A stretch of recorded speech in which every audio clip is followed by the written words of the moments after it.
tonight. Actually, about back in 92. How old is that? How long ago is that? Woo! Okay. I was in London. I started out schooling in London before I moved. Oh my gosh, that's worse, boss. I messed up kidogo. But I was never good in math. So I know from where you're sitting, I get it. I then went over there across to the US and continued my many years. So very briefly, because I know we don't have time, mine I'll speak a bit more, Chairman, more specifically on my experience a bit. Janet, you're my friend on Facebook. Former mayor tulikuwa na wewe US some time back. So when I look in here, Kanyaru, back there in Joro, I know.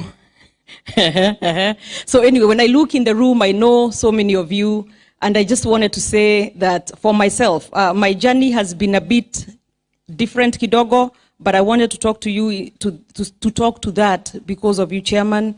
I also one day woke up and decided that I wanted to move back to Kenya and take a dive into this difficult, crazy field of politics. Let me call it that way because it's a bit difficult.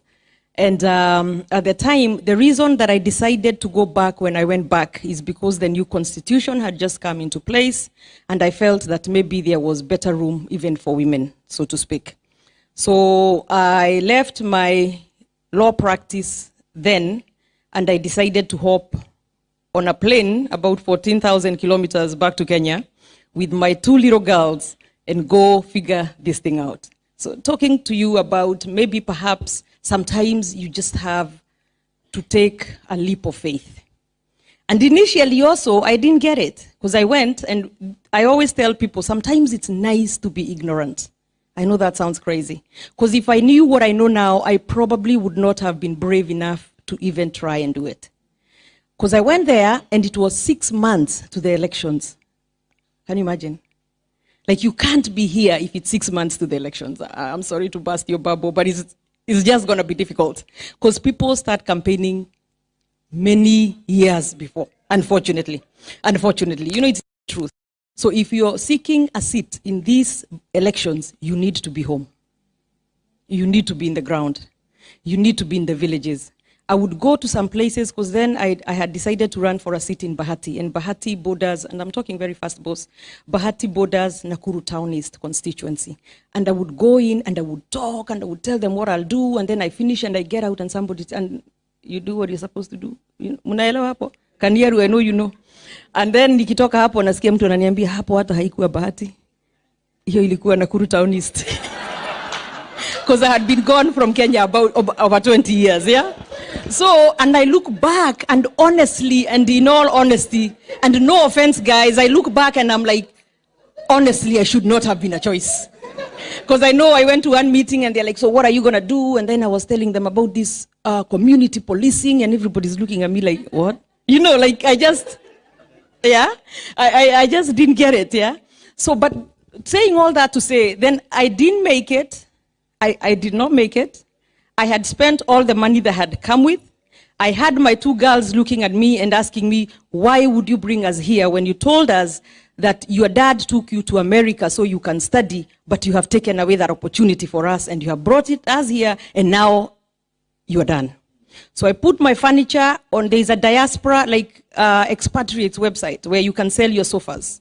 I took pictures, I put my pictures back up there, and I was like, I hadn't closed my law practice. By the way, I had a very lucrative immigration law practice, big corner office. So sometimes it's the comfort that we must decide to leave. You know, sometimes it's hard to leave when you're comfortable.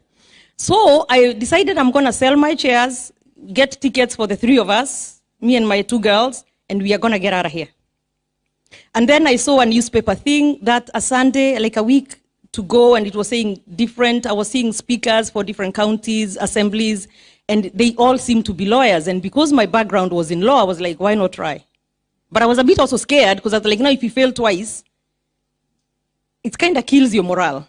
Yeah, but I decided, why not try? Even if I fail, now I know, no, I close the Kenya chapter, kabisa, and now go become an American, you know? But anyway, it worked out. I ended up making speaker, ended up becoming a senator 5 years later, and His Excellency, who is a great supporter of the female gender too. Can we just have a clap for him? Because of him, and I'll say it out here today, because of him, I'm not even looking at him, I became the chief whip of the Senate of Kenya. But obviously, unceremoniously, simunajua. And by the way, the point of divergence, the reason we are here and not where we should have been, on a very practical example, the Prime Minister of the UK is Boris Johnson, right? Can you imagine Boris Johnson campaigning day and night for the party leader of Labour, the leader of opposition, Star? Is that even possible? Can you even see that in anywhere? Has that ever been done anywhere? So when I stand there and I say, I will not do this nonsense, I will not support who you are telling us to support, because I did not carry my kids across the seas and come all this way to come and leave my brain behind. Yeah? So we stand for something, and finally, we stand for something. And that is why we are here. You have heard our party leader, our candidate for president. You have heard the vision that he has for Kenya. He didn't come here and just tell you tibim tialala. Yeah? He told you what he's going to do once he sits there. I don't know how many of you saw as I sit an ad that was placed by Hillary Clinton when she was running for president. And it had a red phone on it and said, if the phone rings at 3 in the morning, when the children are sleeping and everybody is asleep, and the phone rings at 3 a.m., who do you want picking that phone up in such a difficult world right now? Who is proven, who is tested, who is able to carry on, get in that office, get in those shoes, and immediately be able to get Kenya to the next place? Yeah. So, in conclusion, I ask you, and I've heard what you have said about the diaspora issue. I totally understand. And especially on the dual citizenship, yes, because, you know, there was that issue of maybe perhaps your allegiance may not be to Kenya, perhaps, or maybe there is inherent conflict of interest, perhaps.